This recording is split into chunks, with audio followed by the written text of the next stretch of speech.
If I flip a coin, what are the chances that I'll get heads? It's 50% probability, 1 in 2 outcomes.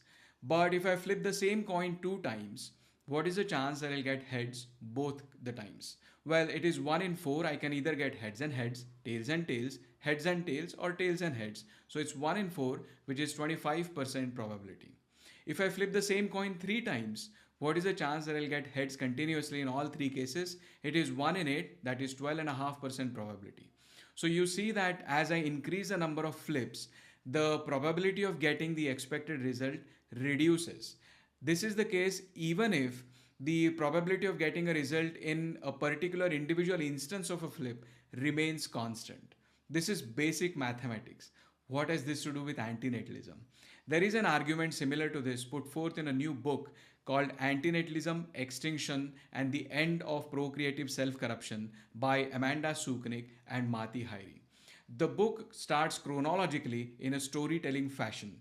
It is divided into 3 sections. It starts with history of antinatalism with a background of Western philosophy. And over there they make a very bold claim. Usually we think that antinatalism has evolved over the years, but the default background, at least in the Western philosophy, has been pro-natalist. The Western philosophers mainly have been pro-natalist philosophers and thinkers, is what we usually think. But the book says that the basic tenets of antinatalism were present in ancient thoughts. Different Western pro-natalist philosophies were actually a reaction to the underlying antinatalist thinking. These reactions were necessary to stop and crush the antinatalist sentiments from time to time. The book presents a series of antinatalist alarms and pro-natalist reactions to those alarms. The focus of these antinatalist alarms is the recognition of lack of meaning of life. This was known to many an ancient thinker. The meaning of meaning here is a purpose which is bigger than oneself. This was required to justify all the hardships of life. And this was known as early as 7th century BCE in the Western philosophical thought. Wisdom of Silenus is famous for saying that it would have been better not to be born. And then we have Thales of Miletus, who is probably the first pre-Socratic philosopher to declare that if you love your children, don't have them. Democritus was a philosopher of 5th century BCE. He is said to have invented the atomic theory, that everything is made up of indivisible atoms. Here we see a glimpse of lack of meaning, or at least a recognition of lack of meaning of life. Everything is just atoms. There is no higher purpose. He also says that humans are the only ones who have children with a specific purpose in mind. But there is no higher purpose, and so humans still act just like other animals in reality. He also has a funny suggestion. It sounds funny to us today. He says that you don't know how your child will turn up. So instead of having children yourselves, you should rather borrow children from your friends or neighbors where you can select a particular child that you want. It sounds funny to us, but that's what he had suggested. Anyway, Silenus, Thales of Miletus, and Democritus form the first antinatalist alarm in Western philosophy. Then we have Plato. Plato proposed an ideal state. He defined roles and responsibilities. And in that proposal was an idea that children were to be raised communally, meaning they were raised by the state. None of the children knew who their parents were, and all children were everybody's children. This solved the problem of Democritus, that you would not know how your child would turn up, because now all children is everybody's children. But the problem of lack of meaning still remained. For that, Plato built myths. He created a mythology that there is a creator who wanted to create a perfect world, but that work has not finished. Therefore, we live in an imperfect world, and now it is upon us to complete that work and achieve perfection. That gave meaning to our lives. All that was good, but Aristotle saw some flaws in Plato's ideas. One was that if nobody knew who their parents were, there'll be a lot of incest. So Aristotle proposed some alternative arrangements. These arrangements were rather based on human needs, wants, and desires rather than some mythology. So in this way, in form of Plato and Aristotle, we can see what we can call as the first pro-natalist reaction to the first anti-natalist alarm in the Western philosophy. From there on, Epicurus and Zeno followed with their Epicureanism and Stoicism philosophies. Epicurus thought that if there is no higher purpose, there is no mythology, there is no meaning to life anyway, so then people are free to seek whatever they want to do, to seek their own happiness.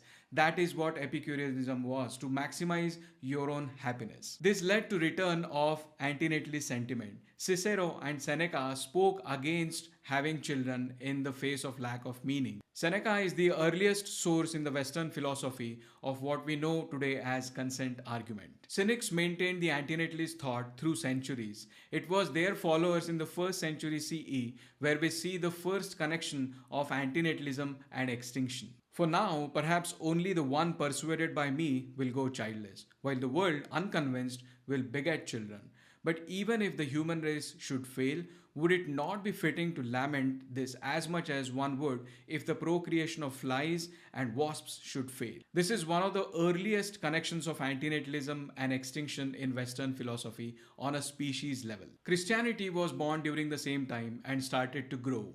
In the initial periods, people thought that we are near the end of the world and Jesus would come back to save us. Therefore, we should hold off reproduction until then. This is similar to environmental antinatalism that we see today. But Jesus never came back. Antinatalist thought remained through different sects like Gnostics and Manichaeans and Ankretites. We should keep in mind that the clarity of sex and contraception that we have today was not commonly available. So chastity and abstinence became a virtue. So we have Cicero, Seneca, Cynics, Gnostics, Manichaeans, and Christian sects like Ankretites forming the second wave of antinatalism. Christianity had to change its form if it had to crush these antinatalist thoughts, and that is what exactly happened. Augustine of Hippo laid the foundations of Orthodox Christianity.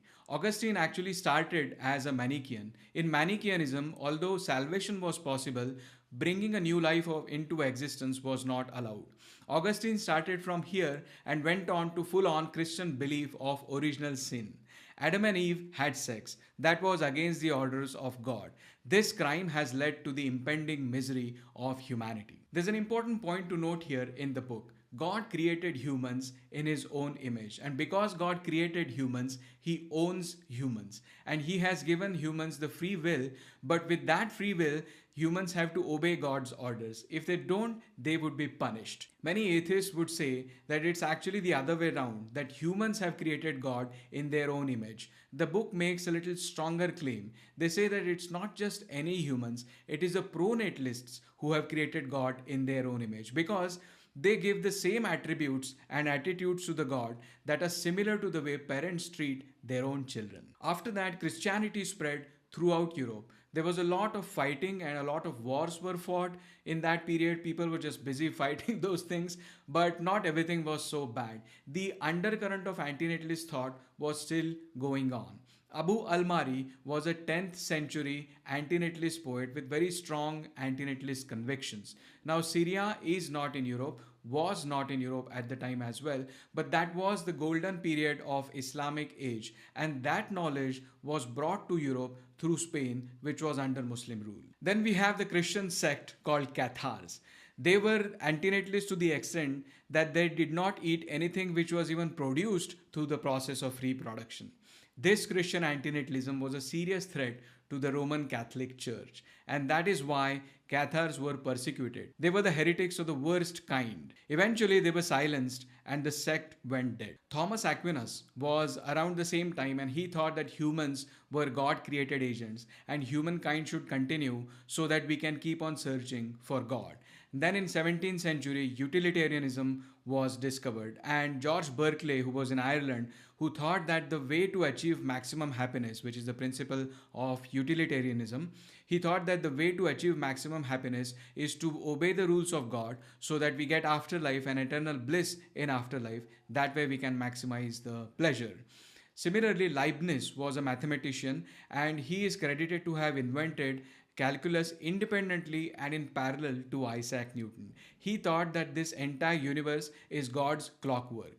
So in form of Leibniz and George Berkeley, we see a second pro-natalist reaction to the second antinatalist alarm. The third wave of antinatalist alarms and pro-natalist reactions can be seen in the last 300 years.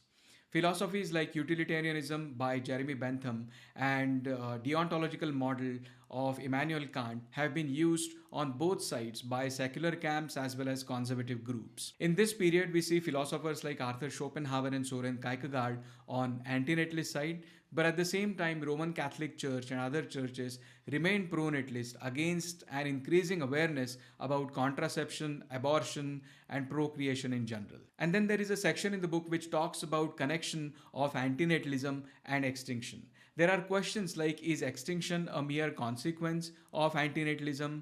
Is extinction a means to achieve antinatalist goals? Can antinatalism be a means to achieve extinctionist goals? These are some of the questions many antinatalists also have to face. But the question is, whose extinction are we talking about? And that depends on whose procreation are we against. And antinatalists have a spectrum of answers to this question. The book has a nice chart to show this spectrum. On the leftmost side, we have the broadest view of antinatalism. Here, even the artificially intelligent machines and extraterrestrial lives are not allowed to reproduce. All life should stop replicating. Then, narrowing down a little bit from there, we have a sentiocentric antinatalism, which involves or includes all the beings who can suffer, who are sentient, all of those beings.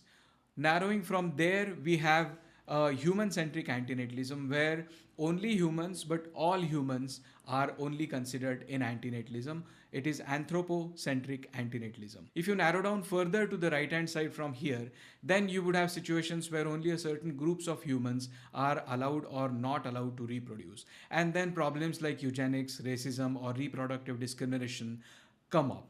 That then becomes more of a selective pronatalism rather than antinatalism. Therefore, technically the narrowest view you can take of antinatalism is for all humans. And when we say that it applies to all humans, you have to think about extinction. Antinatalist philosophers like Mati Hairi and David Benatar are on the side of extinction. Shauna Schifrin, who proposed a version of consent argument, has not made clear on which side she is on. Karim Akerma, who is another quintessential antinatalist philosopher, is also on the side of extinction. Even early philosophers like Kurnig or Peter Wiesel Zapfer seem to have this kind of inclination. There have also been movements that have sprung up about extinction. Voluntary human extinction movement was born in 1991, although the motivation was the focus on biosphere rather than the suffering of the humans who will go extinct. In 2011, ephilism was brought to light, but not everybody agrees to this straightforward implication of extinction of antinatalism. The book takes the case of antinatalist activist and YouTuber Lawrence Anton, according to whom extinction can only be a mere consequence of antinatalism and cannot be a goal in and of itself. Julio Cabrera argues from a principle of Immanuel Kant. According to this principle, we should not be using humans as a means to some other ends. And in case of procreation, when we have children, we are using them to fulfill our own desires of parenthood and meaningful life. And for this reason, procreation or having children, according to Julio Cabrera, is wrong. In this argumentation, Julio Cabrera does not have to talk about extinction. So then the question is, can we have antinatalism but not extinction? And the book evaluates three options for that. One is transhumanism, second is posthumanism, and the third is ahumanism.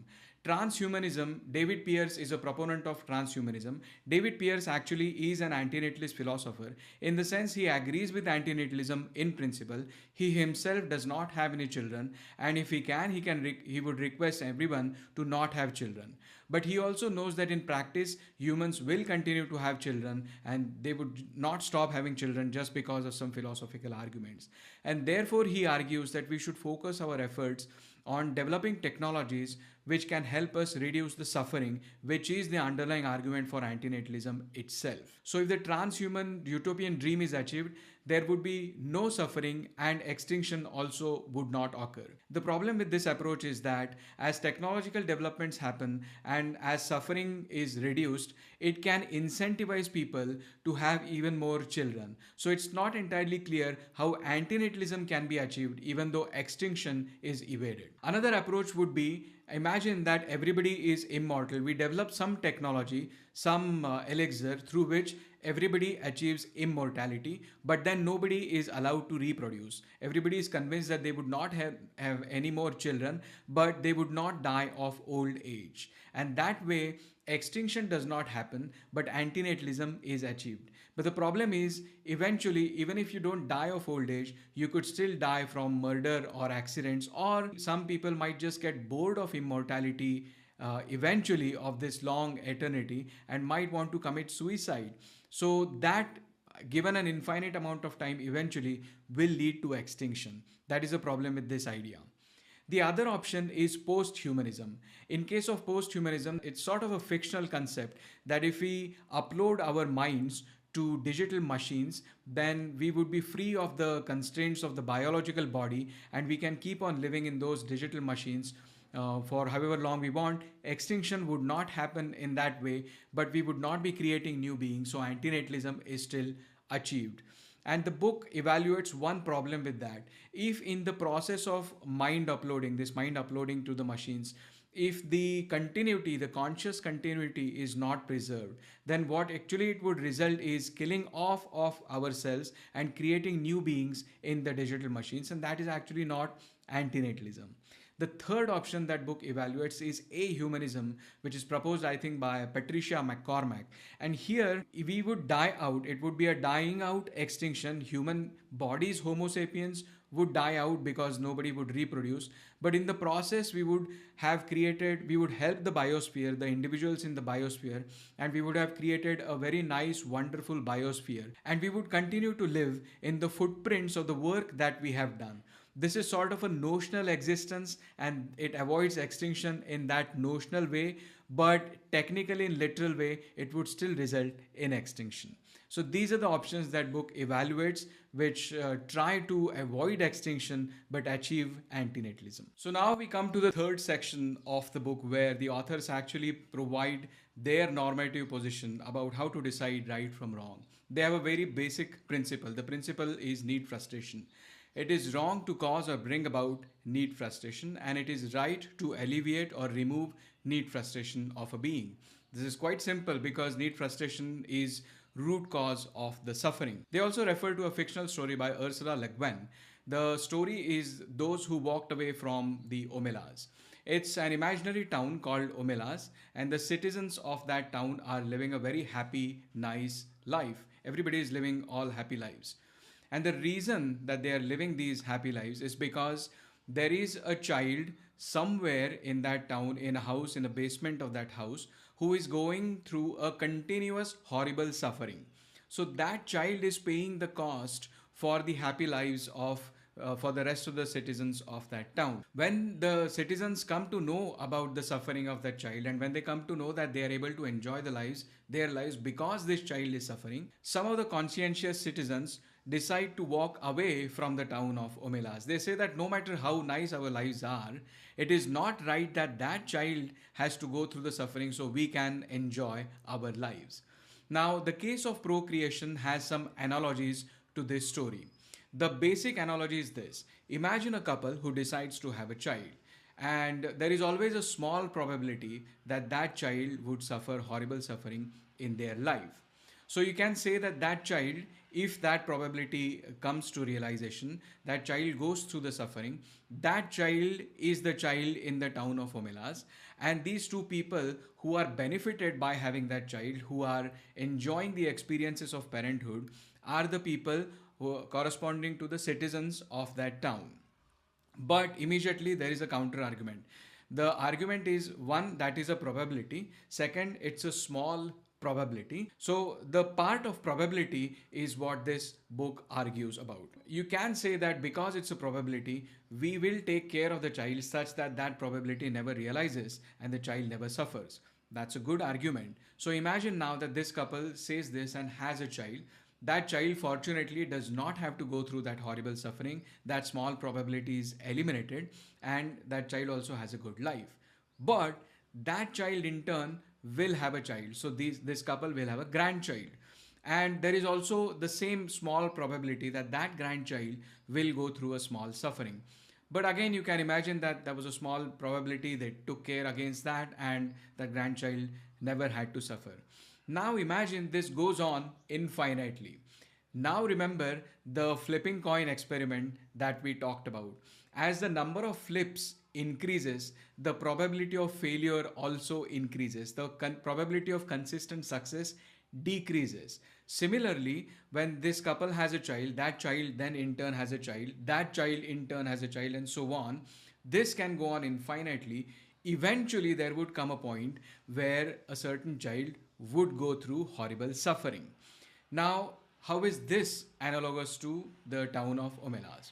Imagine that there were 100 generations like this. There's a couple who started, they had a child, that child in turn had a child, and there were 100 generations, and the 100th child, 100th generation child, actually in her case, unfortunately, that small probability of suffering realized, and she had to go through horrible suffering. Rest of the 99 ancestors of that child did not have to go through that suffering, but now that 100 child is similar to that child in the story of Homelas, and these 99 ancestors who were benefited out of having the children are corresponding to the citizens of Omelas.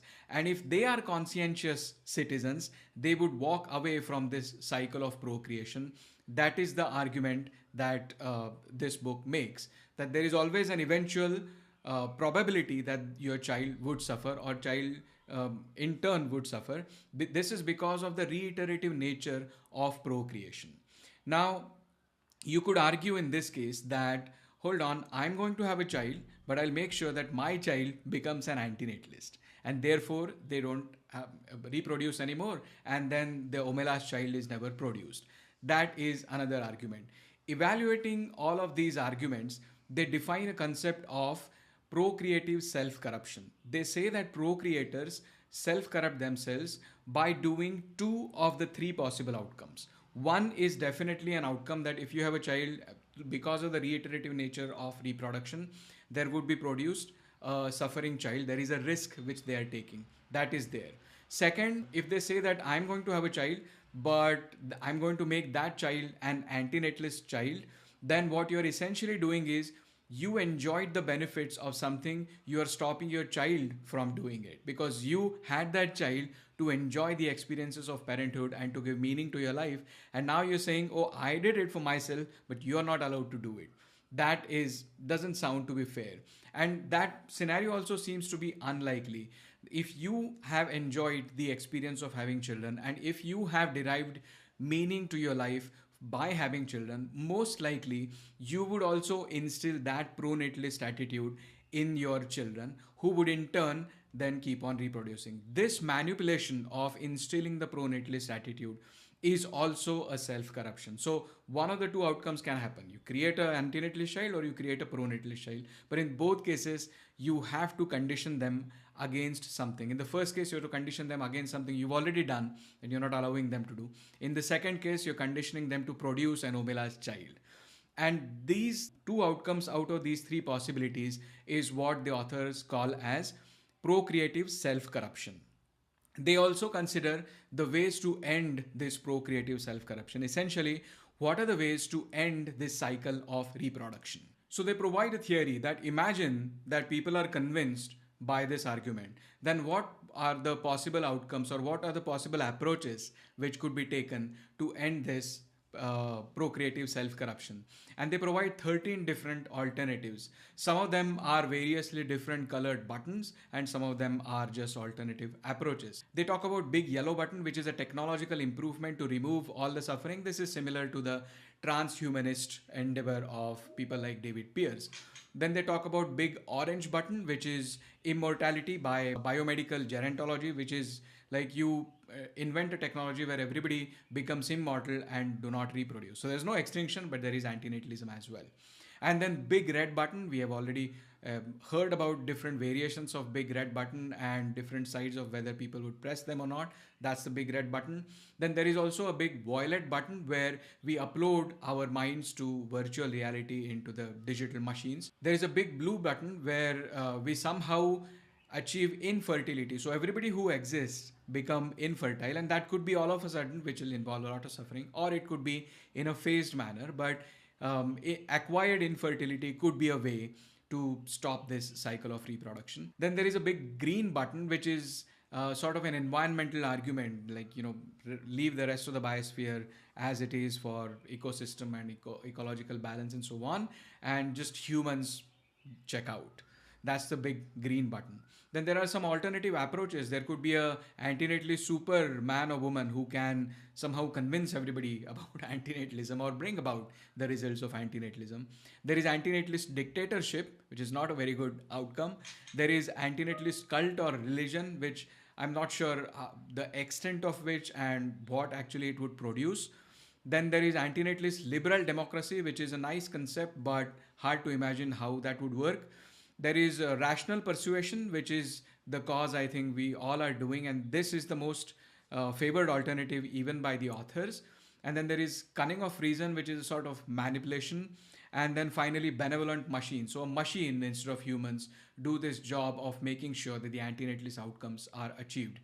Of all these alternatives, the authors are clear. They are on the side of rational persuasion, even though they recognize the limited probability of success of that approach. Now, the overall style of writing of this book is quite accessible. You don't have to be a philosophical scholar to understand what is being said in the book. And it is a well structured book. There are three sections, as I said: the history of antinatalism, the connection of antinatalism and extinction, and then finally their normative arguments for antinatalism. Each section in turn is divided into 6 subsections. So it is quite systematically structured and you can browse through any of the sections. One question could be, what is the intention of the authors in providing this argument? When we look at the argument, this risk argument and the reiterative nature of reproduction and procreative self-corruption, I think one of the limitations of this argument would be that it would more or less be limited only to humans. It is hard to see from a sentiocentric point of view how this sort of argument can be applied to other animals. Now, I don't think that is the intention of the authors. The authors are well aware of rest of the arguments by other philosophers for antinatalism. What they're trying to do here is that they are in search of an argument which will be most convincing for ordinary people like you and me. And therefore, for that scope, even if this argument maybe it applies only to humans, that might be considered as okay. Overall, I think they have presented the argument very nicely against the backdrop of history of antinatalism, and in my opinion, they've done a very good job.